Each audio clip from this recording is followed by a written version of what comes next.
After the resurrection of Frieza arc and the defeat of Golden Frieza, the next arc that Dragon Ball Super brought us was the Universe 6 versus Universe 7 tournament, otherwise known as the Champa arc, and the introduction of who would become Goku's next major opponent, whom would challenge Goku in combat. This, of course, would be the legendary assassin known as Hit. And continuing on with our series on the strongest characters in Dragon Ball, we're going to examine Universe 6's legendary mercenary Hit and what makes him so strong and so dangerous for anybody who dare step up against him. Let's talk about Hit on this edition of The Strongest in Dragon Ball. This is Lord Beerus, and unless you want your planet destroyed, subscribe to Geekdom 101. It's even better than pudding. So although Universe 6's legendary assassin Hit was introduced only during the third arc of Dragon Ball Super, most of the character's backstory remains a mystery. There's not much known about Hit, but despite all of that, or maybe because of all of that, because people love mysterious characters, Hit quickly became one of the most popular new characters that Dragon Ball Super would bring into the universe. What we do know about Hit is that although he may not be the strongest mortal in the multiverse, he is without question one of the tippy-top most dangerous. Being an assassin for hire is already enough qualifications so that people should not mess with you. But somebody like Hit, who is supposedly over 1,000 years old, has not only incredible abilities that make him ridiculously dangerous against any foe or any target, him being 1,000 years old and having all those literal centuries of experience being an assassin, you're going to learn a thing or two about the world, or at least about Universe 6. And Hit's incredible knowledge of all of these different races and planets that he must have is mentally a great reason as to why he was chosen to be the leader of Team Universe 6. So he's already got that department on lock. But what about physically? This is where Hit really becomes a problem for anyone who should challenge him. Because if you've been an assassin for as long as he has, and he's been able to survive this long, you've got to be quite the strong guy, or at least somebody who's quite resourceful, and Hit certainly is. The big signature technique from Hit is the Toki Tobashi, otherwise known as the time skip, and this is really what makes Hit who he is. Although he is a mortal and does not have matter manipulation abilities on the level of the angels or the Grand Priest, the fact that Hit has the ability to manipulate time and space is quite a huge achievement and accomplishment for a mortal. With the time skip, Hit can create pocket universes within a separate space-time continuum, and he can jump back and forth between these pocket universes,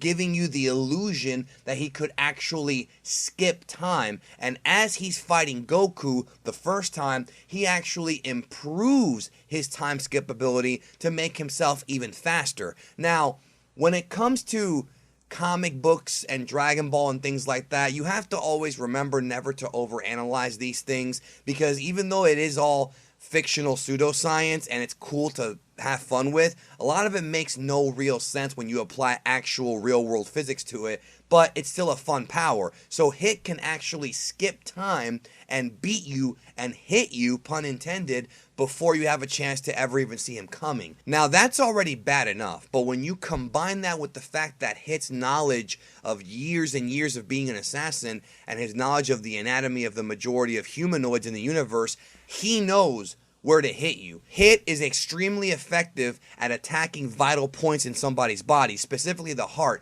and he can hit you so hard and so fast that he can stop your heart instantly and put you in the freaking grave.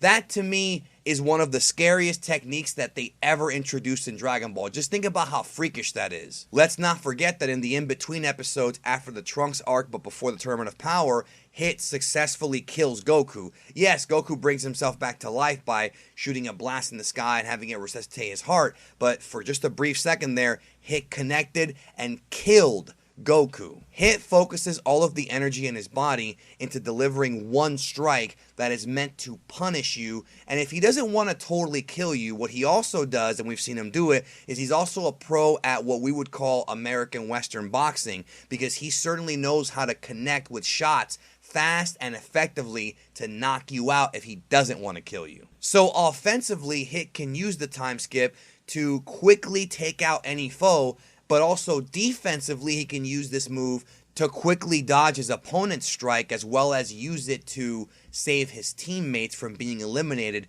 during the Tournament of Power. The majority of Hit's techniques are really sort of based off of or branched off of the Tokitobashi. For example, as Hit progresses in becoming a better and more powerful fighter, he learns to transfer his physical body into this alternate pocket dimension and appear like he's still in the regular world, but it's just a time trick, an illusion. But Hit takes it to a new level because when he creates his own clones, these clones actually have duplicate energy that he leaves behind with these clones. And thus, even when he faces off against a martial artist who is familiar with how to sense ki, they get confused and they cannot track him because he has these actual clones with real energy. Now, as I stated earlier, the secret behind the time skip is that Hit can create pocket dimensions that have a different space-time continuum and hop in between them to skip time, or at least give the effect that he's actually skipping time. So what happens when you combine that with Hit's knowledge of pressure points and vital points and, him being an effective striker? Well, when you combine it, you've got something that is incredibly dangerous. Hit has the ability to project an invisible energy thrust that he can send from afar and uses the time skip to sort of create a pocket dimension to send it to you. And this is no different than if Hit were to connect with a shot with his fist right to a vital point. He can use this from afar and get you as well. But wait, there's more. One of Hit's most overlooked abilities is that he improves himself during the fight as he's fighting. This is sort of like a variation on what the Saiyan Zenkai boost is, where a Saiyan can become stronger when he comes close to dying or as he's fighting. But in this version, it appears like Hit doesn't even have to come close to dying or even have any real damage. And as he's fighting, the molecules in his body and his brain are reacting and getting stronger and stronger and stronger, sort of like a cosmic callus, so to speak. And we see this during his fight with Goku in the Universe 6 tournament as he is improving more and more and more. Despite Goku using Kaioken Blue, Hit is still improving during the fight. Now, because we don't know much about Hit, we obviously don't know anything about Hit's actual race. We don't know what his race is whatsoever. So it's unclear if this ability is one that's inherent to his race, like with the Saiyans, or if it's one that he developed throughout his thousands of years of fighting. But it's one that is interesting because even though he lost to Jiren, I feel like he became a better fighter because of that. And should Hit return in the future of Dragon Ball, I think he will be stronger significantly than he was even during the Omniversal Tournament. Because it's implied based on what we see that Hit's improvement happens quickly. So Hit is going to get better and better as time goes on. Now, speaking of Jiren, there are two more techniques that make Hit one of the strongest in Dragon Ball. And we saw these techniques during his fight with Hit, both in the manga and in the anime. Now, in the manga version, I feel like Hit was tremendously depowered. I feel like Toyotaro's version of the story, Hit was just not as impressive as he was in the anime version. His new technique that he used when he fought Jiren was called the time lag, which, to keep things really simple, he just slows you down. He has the ability to manipulate time-space to where when you're fighting him, he can slow down time around you and create sort of like an invisible bubble. But we quickly see that Jiren surpasses even that. And I'm sure we'll do one of these on Jiren at some point in the near future. But in the anime version, he did not have the time lag. He had the time cage, or the cage of time, where with this technique, he goes above and beyond any form of time manipulation we've seen in this series, with the exception of perhaps Whis' ability to turn back time. This is the tippy top right here. So what he does is, by creating and generating an endless loop of Tokitobashis, he can create sort of a invisible force field where he can contain his opponents within an endless loop of time. It's almost like you're stuck in one spot. You cannot move because time around you will not allow you to move. He sort of, in a very strange pseudo-scientific way, removes you from the passage of time, from the space-time continuum, from the relativity of time, and you're stuck in this sort of endless loop of nothingness where he can do what he wants with you. And then we find out